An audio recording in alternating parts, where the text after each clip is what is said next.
this year's priority guidance plan from the IRS and Treasury. That's the subject of today's ACTEC Trust and Estate Talk.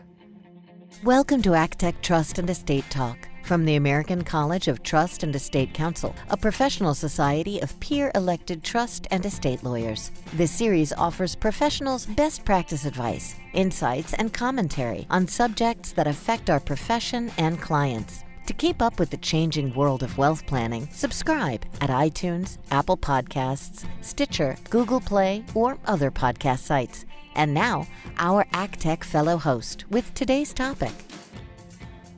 This is Susan Snyder, ACTEC Fellow from Chicago. Every year, the IRS and Treasury release a priority guidance plan. To discuss this year's plan, you'll be hearing today from ACTEC Fellow Beth Shapiro Kaufman of Washington, D.C. Welcome, Beth. Thank you, Susan. So this priority guidance plan, it lists issues and projects the IRS and Treasury intend to work on during the year. How do they go about identifying the projects that go on that list? Projects for the priority guidance plan come from a variety of sources. Recently, we've had a lot of need for guidance stemming from the 2017 Tax Act, and the IRS has been hard at work on those projects. The IRS also asks each year for suggestions from the public. There's a notice that comes out every spring asking for input, and groups, such as ACTEC, respond with suggestions. But you don't have to be a group to respond. Anybody can send in ideas for areas in which they think guidance would be useful.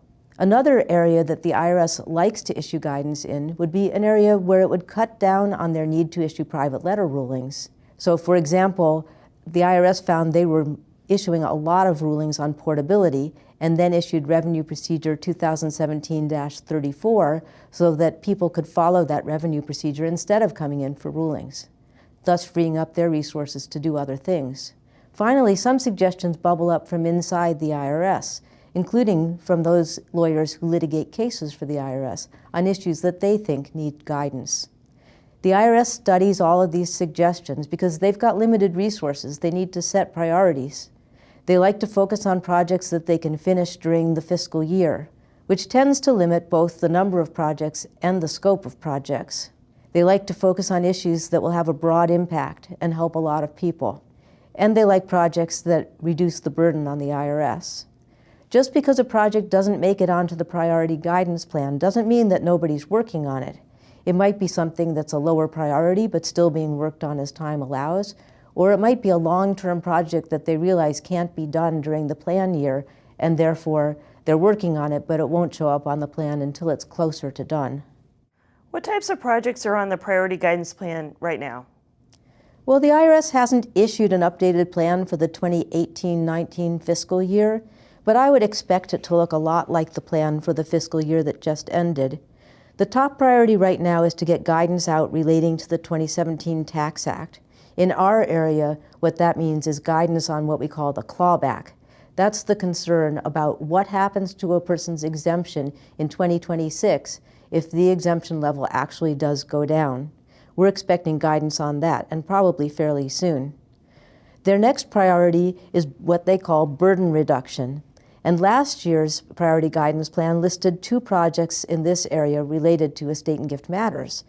Those were finalization of the basis consistency regulations under Section 1014 and finalization of the relief for mistakes in GST elections under Section 2642G. In what way are those projects burden reducing? Well, that's a good question. It's a little hard to view those projects as burden reducing unless you take the view that it's going to reduce the burden from what they proposed in the proposed regulations. For example, in the proposed regulations under Section 1014, there were some pretty burdensome rules, like the due date 30 days after the estate tax return, the zero basis rule, the reporting of successive transfers, and likewise, the proposed regs under Section 2642G imposed more stringent requirements for relief than the requirements that are generally imposed under Section 9100. So my guess is that because they've characterized these as burden reducing, what we're going to see in these final regulations is that some of those burdens are going to be eliminated. So what else is on the priority guidance plan? There are only 3 other projects on last year's plan in the estate and gift area, and none of those were completed, so I think we'll see those come back onto the plan again.